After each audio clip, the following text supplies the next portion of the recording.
Hello friends, नमस्कार। Welcome to my YouTube channel. पिछली video में हमने बोर के परमाणु सिद्धांत के बारे में अध्ययन किया था। आज की इस वीडियो में हम बोरबरी का परमाणु सिद्धांत के बारे में अध्ययन करेंगे कि बोरबरी ने क्या बताया कि इलेक्ट्रॉनों का वितरण परमाणु में किस प्रकार से होता है। चलिए स्टार्ट करते हैं आज का वीडियो। बोरबरी का सिद्धांत मीन्स इलेक्ट्रॉनों का वितरण किस प्रकार से परमाणु में होता है। परमाणु में जो ऊर्जा स्तर होते हैं उसमें कितने इलेक्ट्रॉन किस कक्षा में किस आधार पर भरे जाएंगे। तो यह सिद्धांत किसने दिया? बोरबरी ने यह सिद्धांत बताया। सबसे पहले हम देखते हैं कि इन्होंने एक फॉर्मूला बताया 2n स्क्वायर के हिसाब से परमाणु में इलेक्ट्रॉन भरे जाएंगे, जहाँ n क्या है? कक्षा है। जहाँ n क्या है? कक्षा है। पहली कक्षा, दूसरी कक्षा, तीसरी कक्षा, चौथी कक्षा। मतलब इस पर किस हिसाब से इलेक्ट्रॉन भरे जाते हैं? 2n स्क्वायर के आधार पर इसमें इलेक्ट्रॉन भरे जाते हैं, जहाँ n क्या? कक्षा। यदि हम बात करें पहली कक्षा की तो ध्यान से देखना फॉर्मूला किस प्रकार से रखेंगे। 2n स्क्वायर, जहाँ n का मान क्या है? 1। 2 इंटू n का होल स्क्वायर बराबर 2। इसका मतलब है कि k कक्षा में, मतलब पहले कोष में या पहली कक्षा में कितने इलेक्ट्रॉन भरे जाएंगे? 2।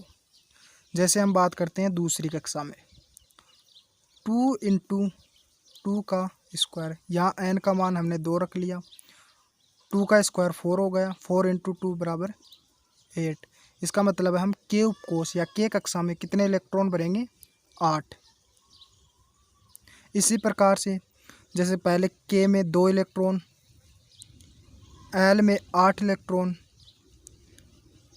m में 18 इलेक्ट्रॉन और n में 32 इलेक्ट्रॉन भरे जाएंगे। लेकिन ध्यान से देखना, लेकिन कहीं कहीं पर हम इलेक्ट्रॉन भर देते हैं 2, 8, 8, 18, 18, 32। इस प्रकार से भी हम इलेक्ट्रॉन भर देते हैं। तो इसका एक मुख्य कारण है, चले वो भी हम आपको बता देते हैं, उसके बारे में भी हम डिस्कस कर लेते हैं। बोरबरी ने तो बता दिया कि इलेक्ट्रॉनों का वितरण 2, 8, 8, 18, 18, 32 के हिसाब से कक्षाओं में इलेक्ट्रॉन भरे जाएंगे। उन्होंने क्या बताया? जब भी हम इलेक्ट्रॉन भरेंगे, उन्होंने क्या बताया? जब भी हम इलेक्ट्रॉन भरेंगे तो अंतिम कक्षा, यह हमारी अंतिम कक्षा हो गई, में इलेक्ट्रॉन 8 या 8 से कम, 8 या 8 से कम इलेक्ट्रॉन भरेंगे। इससे अधिक नहीं भर सकते। अब यहाँ पर कंफ्यूज होने वाली बात यह है कि हाइड्रोजन, जैसे क्या? हाइड्रोजन का परमाणु क्रमांक तो 1 होता है, तो इसमें अंतिम कक्षा में 8 इलेक्ट्रॉन कहाँ से लाएंगे? इसमें पहली कक्षा है, पहली कक्षा में अधिकतम 2 इलेक्ट्रॉन भरे जाते हैं, तो हाइड्रोजन का परमाणु क्रमांक तो 1 ही है, तो इसमें 1 इलेक्ट्रॉन भर देंगे, तो इसमें 8। तो इससे यही तो बोला है कि बोरबरी के सिद्धांत ने यही तो बताया कि 8 या 8 से कम इलेक्ट्रॉन। तो 8 से कम तो हो गए, लेकिन 8 से ज़्यादा इलेक्ट्रॉन नहीं होने चाहिए यहाँ पर। ये जो बोरबरी ने बताया, ये निम्नतम परमाणु क्रमांक वाले तत्वों के लिए नहीं बताया, ये अधिकतम परमाणु क्रमांक वाले तत्वों के लिए जो होता है और निम्नतम परमाणु क्रमांक वाले तत्वों के लिए इस प्रकार से इलेक्ट्रॉनों का वितरण किया जाता है। तो बोर ने बताया कि अंतिम कक्षा है उसमें अधिकतम 8 इलेक्ट्रॉन होने चाहिए या 8 से कम हो सकते हैं, लेकिन 8 से अधिक नहीं होने चाहिए। अंतिम से दूसरी कक्षा में अधिकतम 18 इलेक्ट्रॉन होने चाहिए, यह आवश्यक है। ये हम उच्चतम परमाणु क्रमांक वाले तत्वों की बात कर रहे हैं, न कि निम्नतम परमाणु क्रमांक वाले तत्वों की। उच्च परमाणु क्रमांक वाले तत्वों के अंतिम कक्षा में 8 इलेक्ट्रॉन और अंतिम से पहली वाली कक्षा में 18 इलेक्ट्रॉन होने चाहिए। इस व्यवस्था को समझाने के लिए या बनाए रखने के लिए ये जो हमने बताया 2, 8, 18, 32 न होकर के 2, 8, 8, 18, 18, 32 इस प्रकार से इलेक्ट्रॉन भरे जाएंगे। चलिए तो हम आगे देखते हैं किसी परमाणु क्रमांक को लेकर इसको हम कैसे भर सकते हैं। फॉर एग्जाम्पल हाइड्रोजन का परमाणु क्रमांक 1 होता है, तो पहली कक्षा में 1 इलेक्ट्रॉन आ गया।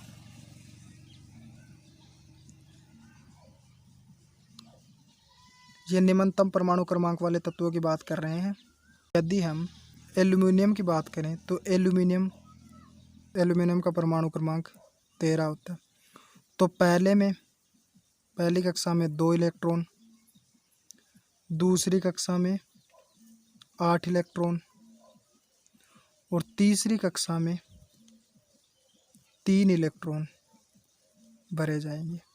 तो बोर ने यही तो बताया था कि अंतिम जो कक्षा होती है उसमें 8 इलेक्ट्रॉन या 8 से कम इलेक्ट्रॉन भरे जाते हैं। तीसरा है जिंक। इसका परमाणु क्रमांक 30 होता है।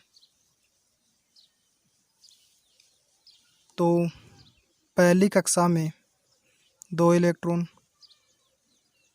दूसरी कक्षा में 8 इलेक्ट्रॉन, तीसरी कक्षा में 18 इलेक्ट्रॉन। 18, 2, 20, 8, 28 और अंतिम कक्षा में 2 electron.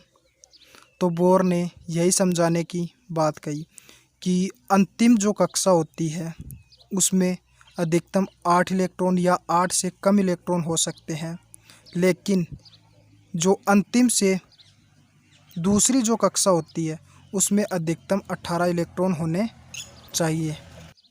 Thanks for watching my video.